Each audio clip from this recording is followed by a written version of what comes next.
مرحبا بكم في حلقة جديدة من سلسلة بودكاست شنو الحق؟ في موضوع الحق لينيكس يتعمق في سؤال: شنية الثنية اللي توصلنا للحق؟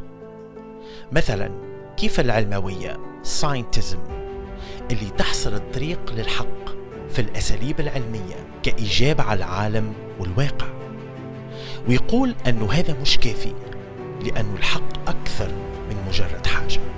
كي نحبوا نعرفوا الحقيقة متاع أي حاجة ملموسة نحللوها ونكتشفوا أنها متكونة من مواد، والمواد من جزيئات، والجزيئات من ذرات، والذرات من جسيمات أولية.